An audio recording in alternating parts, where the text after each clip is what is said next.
Ever tossed out milk because it was one day past the expiration date? Or gagged at the thought of undercooked chicken? Imagine telling your ancestors that. They'd laugh right after slurping down bone marrow straight from a broken femur and Washing it down with warm blood. what if I told you the most disgusting foods you've ever imagined Were the reason you exist today? Long before food labels, freezers, and 5-star chefs, humans were doing something extraordinary. They were thriving on what we now consider inedible. Spoiled meat, fermented nightmares, crunchy bugs, and blood smoothies. Not only did it not kill them, it made them stronger, smarter, and arguably healthier than most of us today.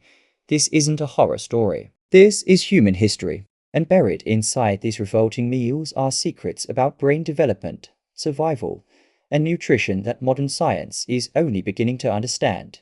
Get ready to unlearn everything you thought you knew about food. Because what your ancestors It wasn't just fuel, it was a biochemical advantage. And it might just change the way you think about dinner forever.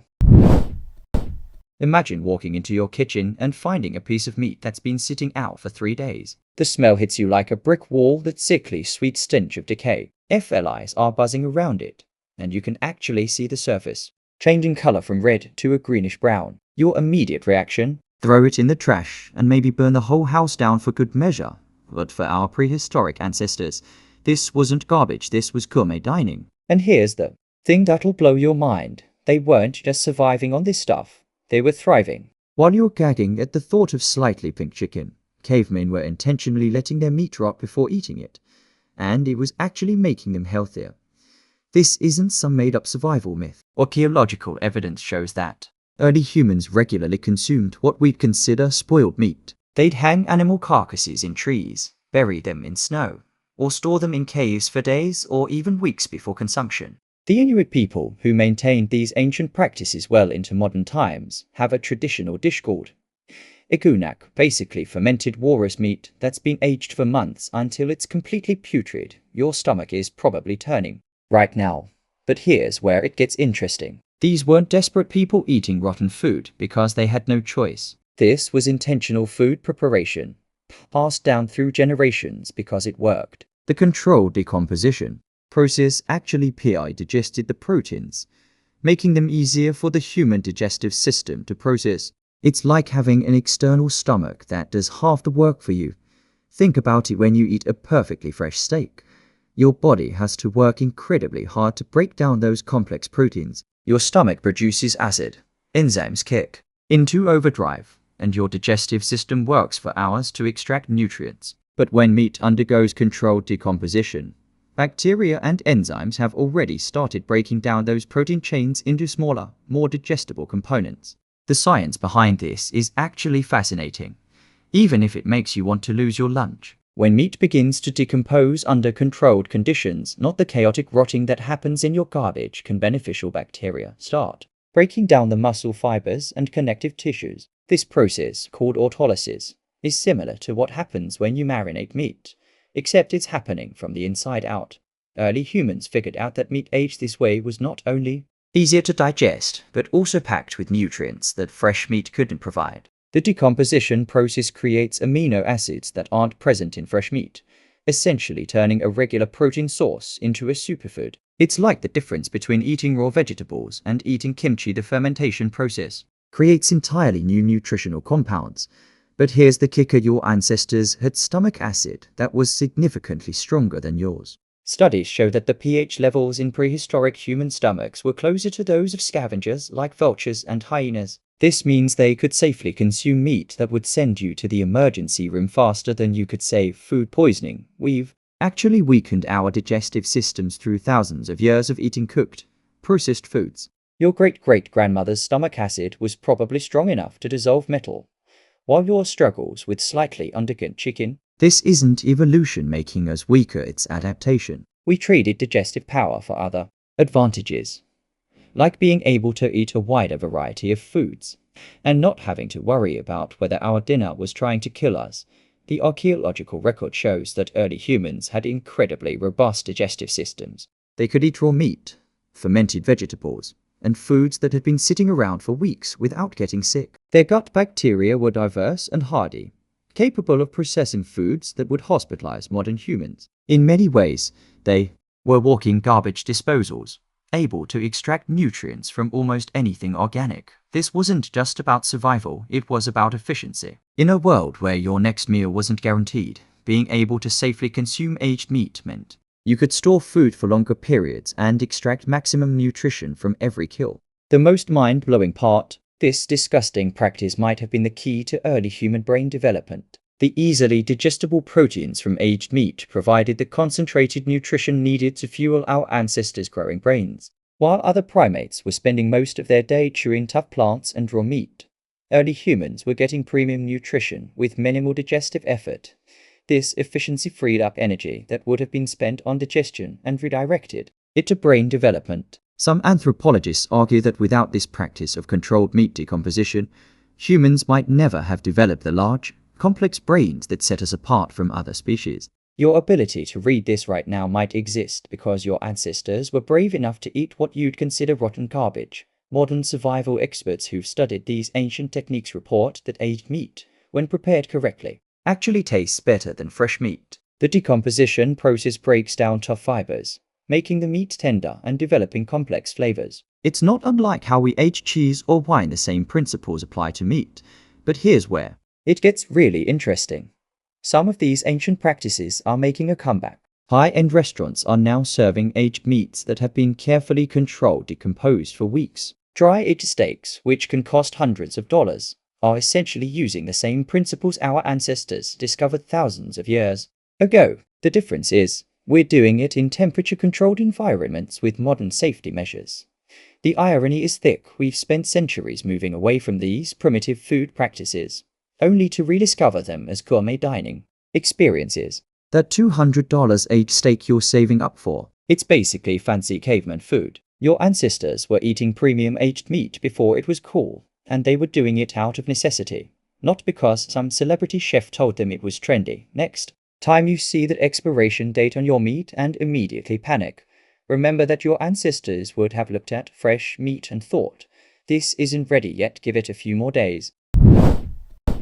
If you think drinking a protein shake after your workout is hardcore, wait until you hear about what cavemen were chugging to fuel their daily survival. While you're carefully measuring out your whey powder and adding organic berries, your ancestors were cracking open bones with rocks and slurping down fresh bone marrow like it was the most natural thing in the world. And when they really wanted to treat themselves, they'd wash it down with a nice warm cup of fresh animal blood. I can practically hear you gagging from here. But before you completely lose your appetite, you need to understand something. These weren't desperate people doing desperate things. This was sophisticated nutrition that puts your expensive supplements to shame. That bone marrow your ancestors were extracting with crude tools. It contains more concentrated nutrients than almost anything you can buy at a health food store. Bone marrow is essentially nature's multivitamin. It's packed with healthy fats, proteins, vitamins A and K2, iron, phosphorus, and a compound called conjugated linoleic acid that modern researchers are still trying to fully understand. When early humans cracked open a femur bone and scooped out that gooey, fatty substance, they were getting a nutritional powerhouse that would fuel them for days. The process wasn't pretty. Archaeological sites are littered with cracked bones, evidence of our ancestors' systematic approach to marrow extraction. They'd use stone tools to crack open long bones, then use smaller implements to scrape out every bit of marrow. Nothing was wasted. They even figured out how to extract marrow from smaller bones that seemed impossible to crack. But here's where it gets really interesting. They weren't just eating this stuff raw. Evidence suggests that early humans developed sophisticated methods for preparing bone marrow. They'd roast bones over fires to make the marrow easier to extract, or they'd boil bones to create rich, fatty broths. These weren't random cooking experiments. This was advanced food technology that maximized nutrient extraction. The fat content in bone marrow is incredible. We're talking about 80% fat by weight. But not just any fat. This is the kind of concentrated energy that could keep a human going through harsh winters or long hunting expeditions. Now, if bone marrow cocktails sound extreme, let's talk about the blood smoothies. Yes, you read that right. Early humans regularly consumed fresh animal blood. And it wasn't because they were vampires or participating in some weird ritual. It was because blood is one of the most nutritionally complete substances on the planet. Fresh blood contains every essential amino acid, iron levels that would make your doctor weep with joy, and B vitamins in concentrations that put modern supplements to shame. When a caveman took down a mammoth, the blood wasn't waste, it was liquid gold. They'd drink it fresh, use it to make puddings by mixing it with fat and organ meat, or even create primitive blood sausages by stuffing it into intestines. The Maasai people of East Africa maintained this practice well into modern times, regularly drinking cattle blood mixed with milk as a staple food. They'd make small incisions in their cattle's necks, collect the blood, and consume it fresh. These people were known for their incredible health, strength, and longevity, and blood was a major part of their diet. But here's what's really wild. Modern nutritional science has confirmed what our ancestors knew instinctively. Blood contains heme iron, which is the most easily absorbed form of iron by the human body. While you're struggling to get enough iron from spinach and beans, cavemen were getting massive doses of perfectly absorbable iron with every kill.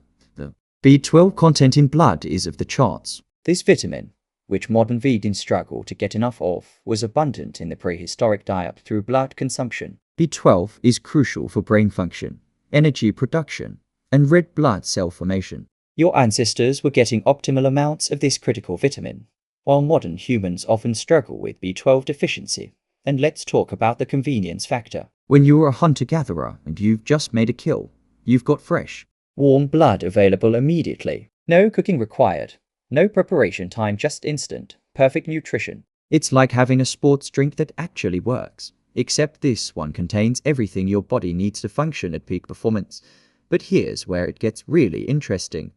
They weren't just eating this stuff raw. Evidence suggests that early humans developed sophisticated methods for preparing bone marrow. They'd roast bones over fires to make the marrow easier to extract, or they'd boil bones to create rich, fatty broths. These weren't random cooking experiments, this was advanced food technology that maximized nutrient extraction. The fat content in bone marrow is incredible. We're talking about 80% fat by weight.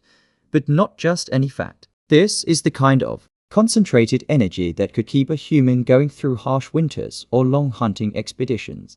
The combination of bone marrow and blood created what might have been the most nutritionally complete meal in human history. When early humans consumed both together, they were getting the perfect balance of fats, proteins, vitamins, and minerals. This wasn't just fuel, it was premium fuel that supported brain development, muscle growth, and immune function. Archaeological evidence shows that early humans were incredibly systematic about consuming these nutrients. They'd extract marrow from bones, collect blood from kills, and even create mixture preparations that combined both. Some sites show evidence of containers made from animal organs that were used to mix and store these nutrient-dense foods. The energy density of these foods is staggering. A single serving of bone marrow contains more calories than most modern meals. But these weren't empty calories. Every single calorie came packed with nutrients that modern humans desperately need, but rarely get. While you're counting calories and worrying about macros, your ancestors were getting optimal nutrition without even thinking about it. Here's the kicker that'll really mess with your head.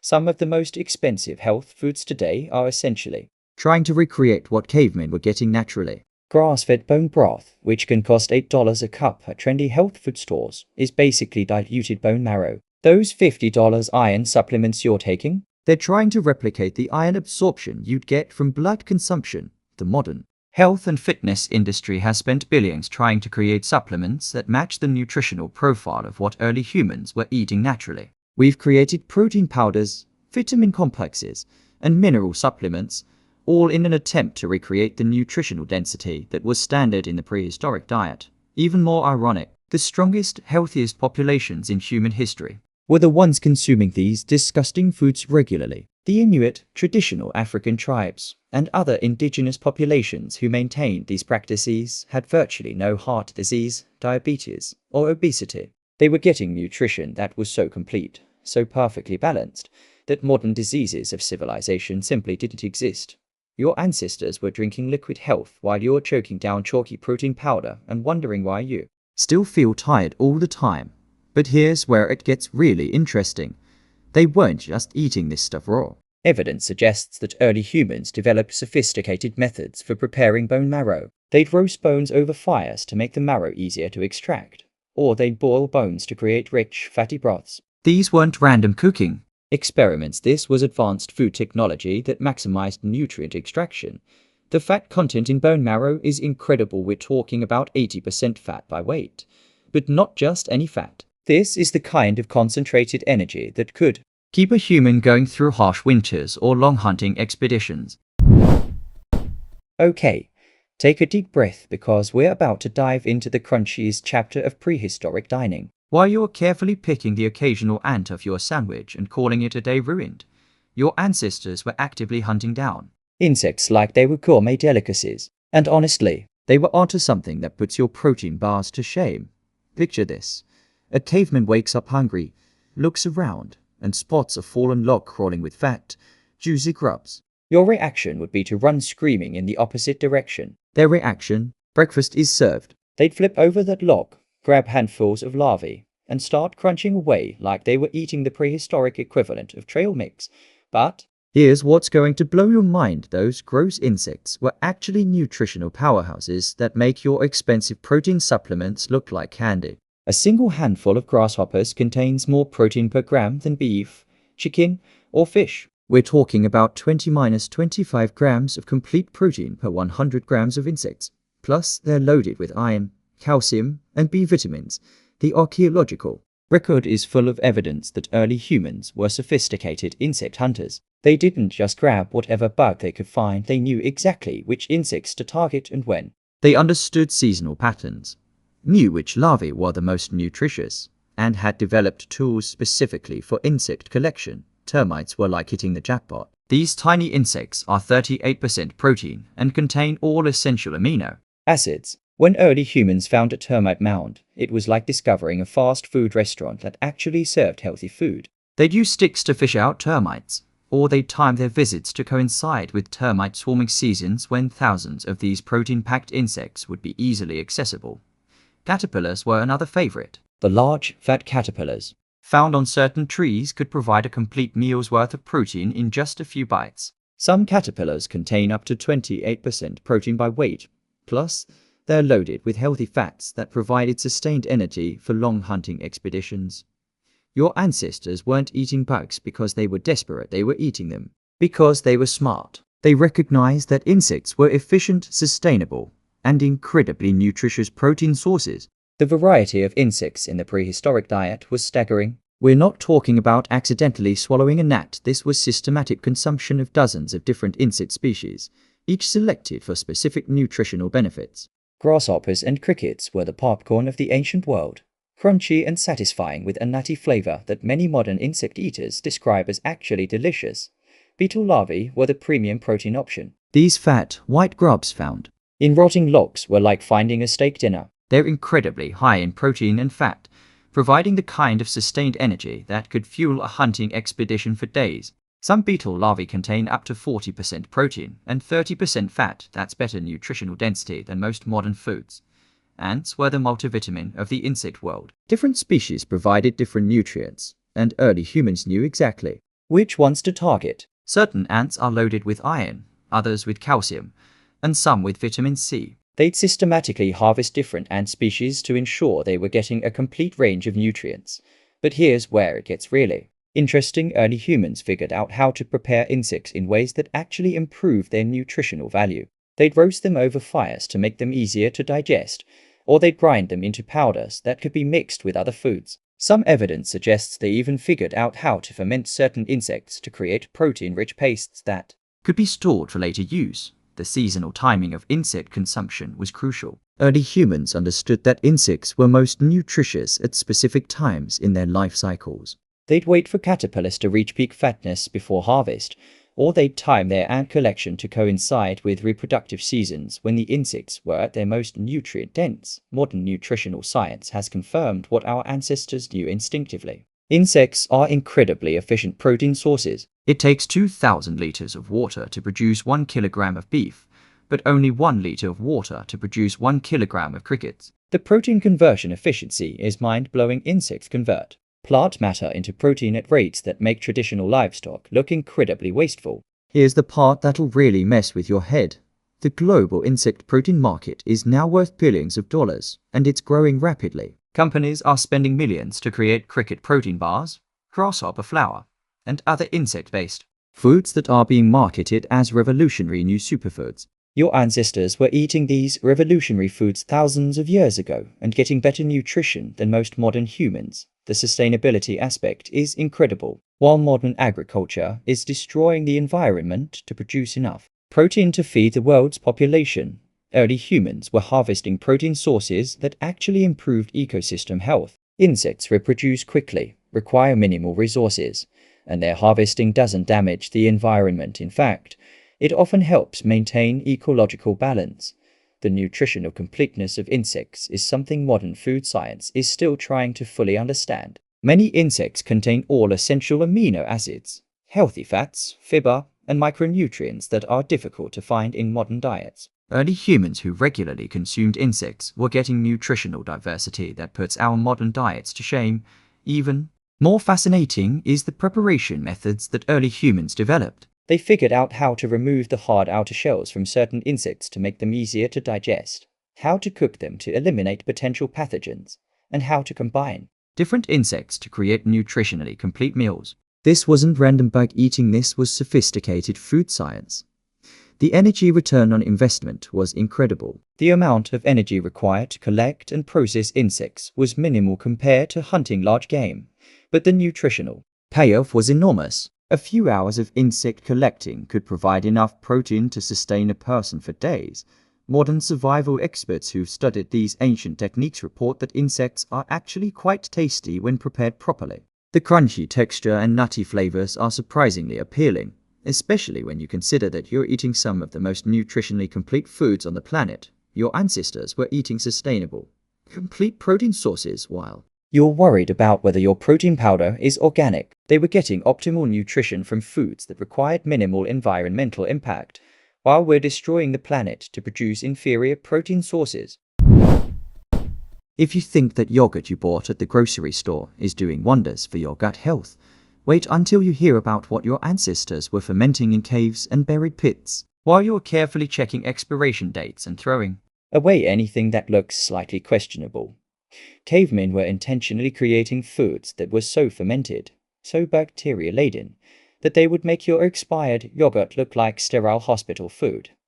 The fermentation practices of early humans weren't accidents, they were sophisticated food preservation and nutrition enhancement techniques that took generations to perfect. When archaeological teams dig up prehistoric sites, they regularly find evidence of fermentation vessels, storage pits, and food preparation areas that were specifically designed for controlled decomposition. Your ancestors discovered that certain foods, when allowed to ferment under controlled conditions, became not just more nutritious but also safer to eat. They figured out how to harness beneficial bacteria to create foods that could be stored for months without spoiling, and that actually improved their digestive health with every bite. Take fermented fish, for example. Early humans living near water sources would catch fish, pack them with salt or bury them in sand, and let them ferment for weeks or even months. The result was a pungent, cheese-like substance that was incredibly rich in probiotics and had a protein content that was higher than the original fresh fish. The smell alone would probably knock you unconscious. Modern people who've tried traditionally fermented fish describe it as smelling like a combination of rotten eggs, dirty socks, and death itself. But here's the kicker: this revolting food was actually a superfood that provided complete nutrition and supported immune system function in ways that modern probiotic supplements can't even touch. Fermented plant foods were equally impressive. Early humans would pack vegetables, fruits, and even tree bark into underground pits, cover them with stones, and let them ferment for months. The result was foods that were loaded with beneficial bacteria, had increased vitamin content, and could be stored through harsh winters when fresh food was impossible to find. These weren't desperate survival tactics, these were advanced food technologies that maximized nutrition while ensuring food security. The science behind prehistoric fermentation is absolutely mind-blowing. When early humans allowed foods to ferment, they were essentially creating external digestive systems that processed nutrients and eliminated harmful bacteria. The beneficial bacteria that thrived in these fermented foods would then colonize their digestive systems, creating gut microbiomes that were incredibly diverse and resilient. Modern research has shown that fermented foods contain significantly higher levels of certain vitamins than their fresh counterparts. Vitamin K2, which is crucial for bone health and heart function, increases dramatically during fermentation. B vitamins multiply exponentially. The bioavailability of minerals improves substantially. Your ancestors were eating foods that were nutritionally superior to anything available today. But here's where it gets really interesting. The fermentation process also created entirely new compounds that don't exist in fresh foods.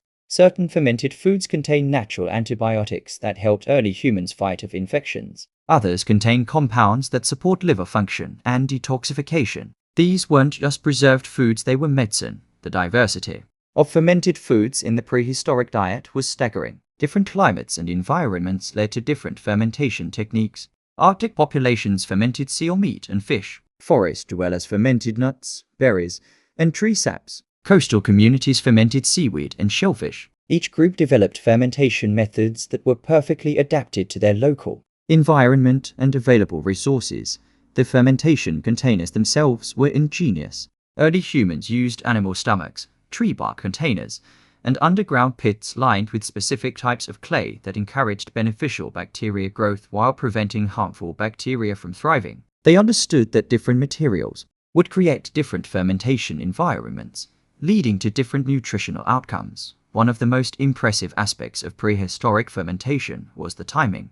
Early humans knew exactly how long to ferment different foods to maximize nutritional benefit while maintaining safety. They could tell by smell, texture, and even taste when fermented foods had reached optimal nutritional density. This wasn't guesswork. This was sophisticated food science based on generations of observation and experimentation.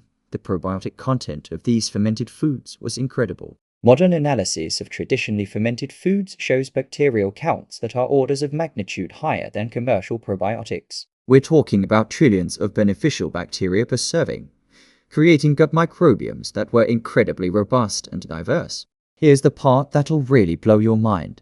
Modern humans have some of the least diverse gut microbiomes in human history, and it's directly related to our abandonment of fermented foods. While you're spending $50 on probiotic supplements that contain maybe 10 billion bacteria, your ancestors were eating foods that contain trillions of beneficial bacteria from dozens of different species. The health implications are staggering. Populations that maintain traditional fermentation practices had virtually no digestive issues, stronger immune systems, and better mental health. The gut-brain connection that modern science is just beginning to understand was something early humans were supporting naturally through their fermented food consumption. The irony is thick. The modern health food industry is desperately trying to recreate what our ancestors were eating naturally. Kombucha, kefir, kimchi, and other fermented foods are now marketed as revolutionary health foods, but they're pale imitations of the fermented foods that were standard in prehistoric diets. Even more fascinating is that many of these ancient fermentation techniques are being rediscovered by modern chefs and health enthusiasts. High-end restaurants are now serving fermented foods that use traditional methods, and they're charging premium prices for foods that were once considered basic sustenance. The sustainability aspect is incredible. Fermentation allowed early humans to preserve food without refrigeration, reducing waste, and ensuring food security through harsh seasons. They were practicing zero-waste cooking thousands of years before it became trendy, using fermentation to extend the life of foods that would otherwise spoil. Your ancestors were eating living foods that were actively improving their health with every bite. While you're worried about whether your food is alive or dead, they were eating foods that were teeming with beneficial life forms that supported their health in ways we're only beginning to understand. The next time you see that expensive bottle of probiotics at the health food store, remember that your ancestors were getting superior gut health support from foods that modern people would consider too disgusting to eat. They were supporting their microbiomes naturally, creating internal ecosystems that were perfectly adapted to their environment and lifestyle. Here's the part that'll really blow your mind. Modern humans have some of the least diverse gut microbiomes in human history, and it's directly related to our abandonment of fermented foods. While you're spending $50 on probiotic supplements that contain maybe 10 billion bacteria, your ancestors were eating foods that contain trillions of beneficial bacteria from dozens of different species. The health implications are staggering. Populations that maintain traditional fermentation practices had virtually no digestive issues, stronger immune systems, and better mental health. The gut-brain connection that modern science is just beginning to understand was something early humans were supporting naturally through their fermented food consumption. Conclusion: looking back at what our ancestors considered normal food, it's clear that we've traded nutritional density for convenience, and we've lost something incredible in the process. While we worry about organic labels and superfood trends, early humans were eating foods that were naturally more nutritious, more sustainable, and more supportive of optimal health than anything available today. The most shocking part isn't just that they ate these foods, it's that these disgusting foods were actually superior to our modern diet in almost every measurable way. Higher protein content, better mineral absorption, more beneficial bacteria, and nutritional completeness that puts our carefully planned meals to shame. But here's the thing: you don't need to start eating rotten meat or drinking blood to learn something valuable from our ancestors. The principles they discovered about nutrition, sustainability, and food preparation are more relevant today than ever. Maybe it's time to question whether fresh always means better, or whether our disgust at certain foods is cultural programming rather than biological wisdom. What do you think? Are we missing out on incredible nutrition because we're too squeamish to eat foods that kept our ancestors thriving for thousands of years? Have we become so disconnected from natural food sources that we've forgotten what real nutrition looks like? Drop a comment below and let me know your thoughts. And if you found this journey through prehistoric dining as eye-opening as I did, make sure to subscribe for more mind-blowing content that'll make you question everything you thought you knew about food, health, and human history.